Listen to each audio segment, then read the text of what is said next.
ይህን ቪዲዮ ለመጨረሻ ጊዜ ነው የምሰራው። ሰላም በምድር ዙሪያ የምትኖሩ ቅዱሳን ወንድሞችና እህቶቼ የጌታ የእግዚአብሔር ጸጋ በያላችሁበት ስፍራ በስቶ ይጨመርላችሁ። እኔ ወንድማችሁ መርጌታ ምስጢሩ መዝገቡ ከተሐድሶ ማኅበረ ጽዮን ሰማያዊት የክርስቶስ ቤተክርስቲያን የወንጌል አገልጋይ ነኝ። አንጀት ካለ እንባ አይገድም ይላሉ አባቶቻችን እና በሰሞኑ አንዲት ቪዲዮ ሰርቼ እንደነበረ ይታወቃል።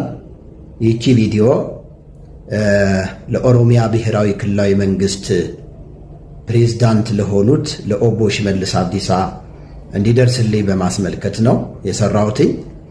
ሆኖም ግን በጣም ብዙ ኮሜንቶችን ተመልክቻለሁና ብዙ ቅዱሳን ወንድሞቼና እህቶቼ እግዚአብሔር እንዲረዳኝ በኮሜንቶቻችሁ አስቀምጣችሁልኛል። እንዲሁም ኮሜንት ብቻ ሳይሆን ደግሞ እንደምትጸልዩልኝ የነገራችሁኝ በጣም በርካታ ክርስቲያን ወንድሞቼና እህቶቼ አላችሁና በዚህ ላመሰግናችሁ እወዳለሁ። እግዚአብሔር ይባርካችሁ። ሆኖም ግን እውነት ለመናገር አንዳንድ ሰይጣን የሚጠቀምባቸው ሰዎች እኔ ተጎሳቁዬ ጎዳና ተዳዳሪ ሁኜ ተራ ሰው ሁኜ ማየት ይፈልጋሉ። ይሄ ደግሞ የሰይጣን ሐሳብና የሰይጣን እቅድ ነው። ቤቱም እንዲፈርስ የሰይጣን እጅ እንዳለበት እኔ 100% ታውቃለሁ።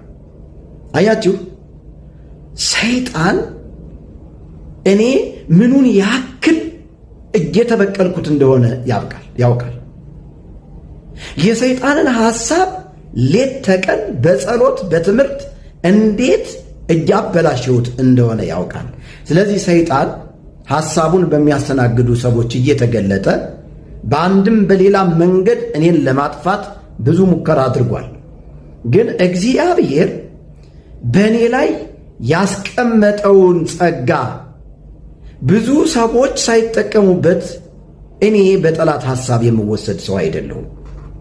እግዚአብሔር ያየልኝን ያንን ተስፋ እግዚአብሔር የተናገረኝን ያንን ተስፋ በእጄ ጨብጨው ብዙ ሰዎችን ከድቅድቅ ጨለማ ወደሚደነቅ ብርሃን በማውጣት ሩጫዬን በትዕግስት ሩጬ ስጨርስ በእግዚአብሔር ፈቃድ እወሰዳለሁ።